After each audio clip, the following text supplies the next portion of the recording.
दोस्तों आज के इस वीडियो में हम देखने वाले हैं एनसीएल सर्टिफिकेट बनाने का कंप्लीट प्रोसेस। तो आप भी अगर ओबीसी कैटेगरी के अंदर आते हैं और एनसीएल कैटेगरी के अंदर आते हैं, बेसिकली एनसीएल कैटेगरी जो है एक प्रकार का ओबीसी के अंदर जो अगर आपका सालाना इनकम, आपके परिवार का सालाना इनकम 8 लाख से कम है तो एनसीएल सर्टिफिकेट के माध्यम से कई जगह के ऊपर लाभ आप पा सकते हैं। जैसे कि सरकारी नौकरी के लिए आप अप्लाई कर रहे हो या स्कूल कॉलेज में देना हो या तमाम सारे जगह के ऊपर इस सर्टिफिकेट का यूज होता है। तो चलिए चलते हैं कंप्यूटर के स्क्रीन के ऊपर और सब कुछ लैब प्रूफ के साथ बात करते हैं। गूगल के ब्राउजर में आ जाना है और इनके सर्च बार में आपको टाइप कर लेना है आरटीपीएस। इसे टाइप करके इंटर जैसे करते हैं, आरटीपीएस का जो ऑफिशियल वेबसाइट है वो खुल के आ चुका है। serviceonline.bihar.gov.in ये ऑप्शन देखने को मिल रहा है। चलिए इस पोर्टल को आप ओपन कर लेना है। जैसे ओपन करेंगे कुछ इस तरीके का आपको इंटरफेस देखने को मिलेगा। तो उसके लिए आपको यहाँ लेफ्ट साइड में आ जाना है और आपको एक ऑप्शन देखने को मिलेगा, लोक सेवाओं का अधिकार की सेवाएं। उसी के नीचे में आपको एक प्लस साइन देखने को मिलेगा, सामान्य प्रशासन विभाग।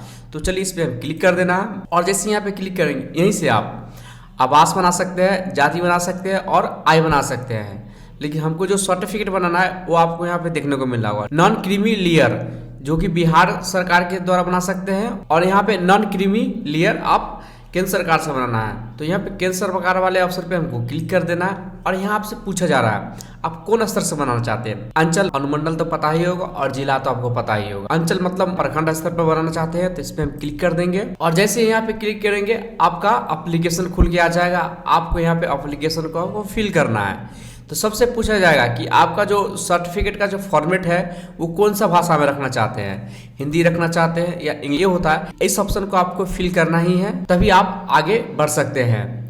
और जिस पे नहीं लगा होगा आप वहाँ पे फिल भी नहीं करेंगे तो चलेगा। जैसे कि आप यहाँ पे देख सकते हैं, तो नेम ऑफ एप्लीकेंट मतलब किसका फॉर्म भरना है उनका नाम यहाँ पे आपको एंटर कर देना है। उसके बाद यहाँ पे अभिवादन कि आप श्री लगाते हैं, मती लगाते हैं या मिस लगाते हैं, आप अपने अकॉर्डिंग यहाँ पे सेलेक्ट कर लेना है। और आवेदक का नाम, आवेदक जिसके लिए बनवाना चाहते हैं या जो फॉर्म भर रहे हैं वो अपना नाम यहाँ पे एंटर कर देना है और उनका डेट ऑफ बर्थ यहाँ पे एंटर कर लेना है। डेट ऑफ बर्थ एंटर करने का सबसे पहला तरीका ये है कि आप सबसे पहले आप ईयर सेलेक्ट कीजिए कि आप कौन सा साल में आप जन्म हुआ था। उसके बाद आपको यहाँ पे मंथ सेलेक्ट कर लेना है और उसके बाद आपको डेट सेलेक्ट कर लेना है। आसानी से आप यहाँ पे डेट ऑफ बर्थ यहाँ पे फिल कर लेंगे। उसके बाद आधार संख्या, अगर आप आधार संख्या भरना चाहते हैं तो यहाँ पे भर सकते हैं, अगर नहीं भरना चाहते हैं तो इसे छोड़ भी सकते हैं।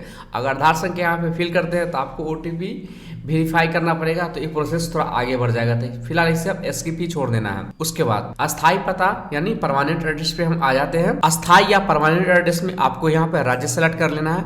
राज्य यहाँ पे ऑटोमेटिक कर लिया गया और यहाँ पे अनुमंडल यानी सब डिवीजन आपको सेलेक्ट कर लेना है कि आपको कौन सा है। और यहाँ पे आपको जिला सेलेक्ट कर लेना है कौन सा जिला है। तो आपको जो भी जिला होगा उस जिला को आप यहाँ पे सेलेक्ट कर लेना है। आप जैसे यहाँ पे जिला सेलेक्ट करेंगे तो आपका अनुमंडल वाला जो ऑप्शन है वो खुल के आ जाएगा। तो आपका जो भी अनुमंडल है उस अनुमंडल को यहाँ पे सेलेक्ट कर लेना है। उसके बाद जो भी प्रखंड है उस प्रखंड को आप सेलेक्ट कर लेना है। आपका जो भी ग्राम है, ग्राम का नाम यहाँ पे एंटर कर देना है। उसी तरीके से आप यहाँ पे वार्ड का नाम यहाँ पे एंटर कर देना है और उसके बाद यहाँ पे डाकघर का आपका नाम यानी पोस्ट ऑफिस का नाम यहाँ पे एंटर कर देना है और अपना एरिया का जो भी पिन कोड है अपना पिन कोड डाल देना है, ग्राम या मोहल्ले का। और उसके बाद यहाँ पे सर्कल नंबर आपको अगर पता है तो यहाँ पे एंटर कर सकते हैं, अगर नहीं पता है तो इसे छोड़ भी सकते हैं। उसके बाद होल्डिंग, इसको आप भरना चाहे तो आप भर भी सकते हैं, इसे छोड़ भी सकते हैं। उसके बाद यहाँ से आप स्थानीय का निवास, यहाँ से पूछा जा रहा है कि आप ग्राम पंचायत में रहते हैं या नगर पंचायत में रहते हैं या नगर परिषद में रहते हैं। आप जिस भी में रहते हैं तो उसमें हम सेलेक्ट कर लेंगे। हम गांव से आते हैं तो ग्राम पंचायत यहाँ सेलेक्ट कर लिए हैं और यहाँ पे थाना सेलेक्ट करने की पूछा जा रहा है। तो चलिए जो भी है यहाँ पे थाना आएगा मिल जाएगा। जैसे आप जिला और ब्लॉक सेलेक्ट कीजिएगा तो आपको थाना ऑटोमेटिक यहाँ पे आपको लिस्ट में मिल जाएगा। थाना यहाँ पे सेलेक्ट कर लिए हैं और ये ग्राम पंचायत भी यहाँ पे देख सकते हैं आ गया है। तो अपने हिसाब से आप यहाँ से सेलेक्ट कर सकते हैं। और उसके बाद यहाँ पे नीचे हम आ जाएंगे। टेम्पोररी एड्रेस जो है और परमानेंट एड्रेस है वो दोनों सेम है। अगर सेम है तो यहाँ पे इस पे क्लिक करेंगे, ऑटो फेच कर लिया जाएगा। आप यहाँ पे देख सकते हैं सारा डिटेल्स यहाँ पे आ चुका है और आपको नीचे स्क्रॉल कर देना है। और सबसे पहले पूछा जाए कि रिलीजन मतलब कौन सा धर्म है आपका, हिंदू है, मुस्लिम है या सिख है या ईसाई है, जो भी है आप अपने हिसाब से यहाँ पे इंटर कर लेंगे। वर्ग यानी अन्य पिछड़ा आपको सेलेक्ट कर लेना है।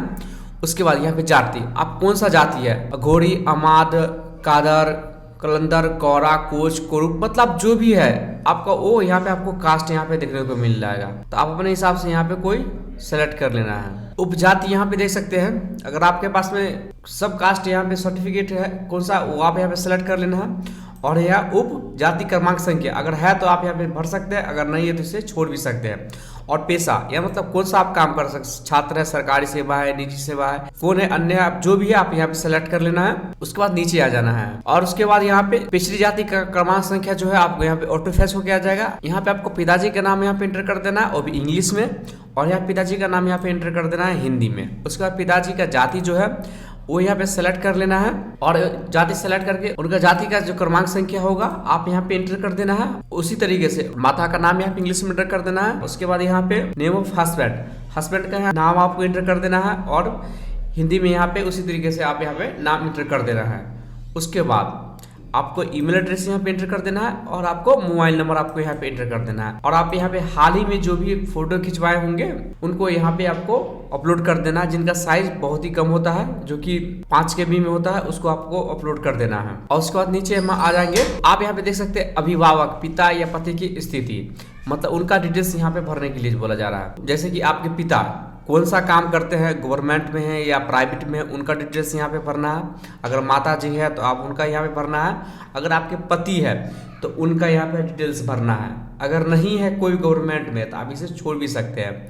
मान लीजिए कि आपके पति जो है या पिताजी जो है वो कोई गवर्नमेंट में काम करते हैं, जैसे कि संवैधानिक पद, जैसे कि वो मान लीजिए कि रेलवे में है तो यहाँ पे रेलवे यहाँ लिख देना है, पद नाम, रेलवे में कौन सा पोस्ट पे है उस पोस्ट का नाम यहाँ लिख देना है। कौन सा राज्य में काम करते हैं उनका यहाँ पे एंटर कर देना है और उनका पद नाम यहाँ पे एंटर कर देना है। और उनके बेसिक आय मतलब कितना पेमेंट मिलता है उसको एंटर कर देना है।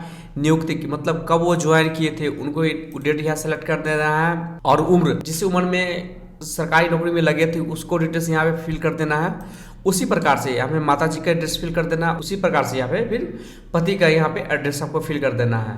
चलिए आप नीचे आ जाते हैं, संगठन का नाम। अगर आपके संगठन का नाम अगर अंतर्राष्ट्रीय सेवा में नियोजित जैसे नियुक्ति UN, मतलब इसमें अगर कोई ये पर्सन अगर सम्मिलित हुए होंगे तो सारा डिटेल्स वगैरह यहाँ पे आप दे सकते हैं। अगर नहीं है तो आप सीधे स्क्रॉल कर देंगे, ज़्यादा केस में ये सब फिल नहीं करना पड़ता है, आपको सीधे नीचे स्क्रॉल कर लेना है। और नीचे स्क्रॉल करके आपको सबसे पहले यहाँ पे देख सकते हैं जितना आय आ रहा है उसको आप यहाँ एंटर कर देना है। पेंशन से आय आ रहा है उसको आप एंटर कर सकते हैं। व्यवसाय से जो आय आ रहा है उससे आप एंटर कर सकते हैं, यानी बिजनेस से। और कृषि खेती बाड़ी से जो आपको आय आता है उसको आप यहाँ पे एंटर कर देना है। और यहाँ पे पूछा जा रहा है कि आप यहाँ पे ITR फाइल करते हैं तो आप यहाँ पे यस कर सकते हैं, अगर नहीं करते हैं तो इसे नो कर सकते हैं हम। और उसी प्रकार से नहीं सेलेक्ट ही कर लेना है। आप कुछ डॉक्यूमेंट आपको यहाँ पे अटैचमेंट करना पड़ेगा, जैसे कि आपको निवास प्रमाण पत्र होना चाहिए, उसके बाद जाति प्रमाण पत्र होना चाहिए और आय प्रमाण पत्र होना चाहिए।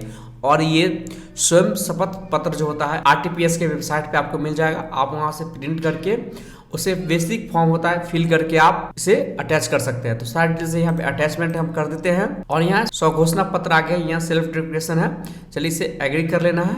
और यहाँ पे एरिया देख सकते हैं और यहाँ पे वर्ड वेरिफिकेशन है, मतलब कैप्चा जिस प्रकार से दिया गया है कैप्चा को उसी प्रकार से आप यहाँ पे सबमिट कर देना है। और यहाँ पे नीचे सबमिट पे हमको क्लिक करना है। और यहाँ पे जैसे ईमेल एड्रेस और मोबाइल नंबर आप इंटर करेंगे तो आपको यहाँ पे वेरीफाई करने के लिए बोला जाएगा। तो चलिए एक OTP आ गया है मेरे मोबाइल नंबर पे, उस OTP को यहाँ पे एंटर करेंगे। OTP एंटर कर दिए और वेरीडेट पे हम क्लिक कर लेते हैं। तो यहाँ पे देख सकते हैं मेरा OTP यहाँ पे वेरीफाई हो गया। ओके पे हम क्लिक कर देते हैं। तो सारा डिटेल यहाँ पे फिल कर दिए हैं, OTP और यहाँ पे कैप्चा यहाँ पे फिल कर दिए। अब हम सबमिट पे हम क्लिक करते हैं।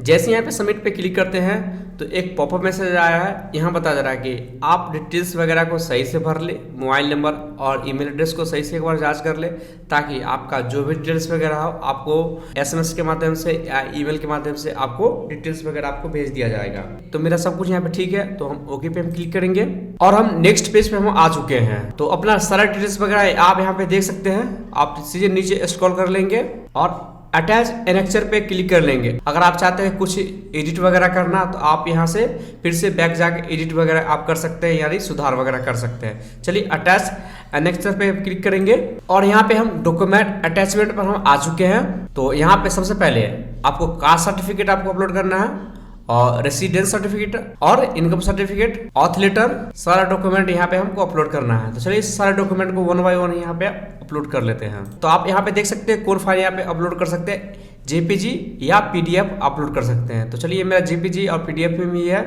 चलिए इस पर क्लिक करेंगे और स्कैन पे क्लिक करते हैं। सारा डॉक्यूमेंट यहाँ पे फिल कर लेना और यहाँ पे सेव एलेक्चर पे क्लिक करना है। तो आपको यहाँ पे इस तरीके का आपको एक्नॉलेजमेंट नंबर आपको मिल जाएगा। इसी में आपको डेट यहाँ पे मेंशन कर दिया जाएगा कि आपको किस डेट में आपको वहाँ पे अंचल पे जाना है, वहाँ पे आपको डॉक्यूमेंट आपको मिल जाएगा। तो कुछ इस तरीके से आप यहाँ पे अपना NCL सर्टिफिकेट यहाँ पे अप्लाई कर सकते हैं। तो thank you for watching this video, धन्यवाद।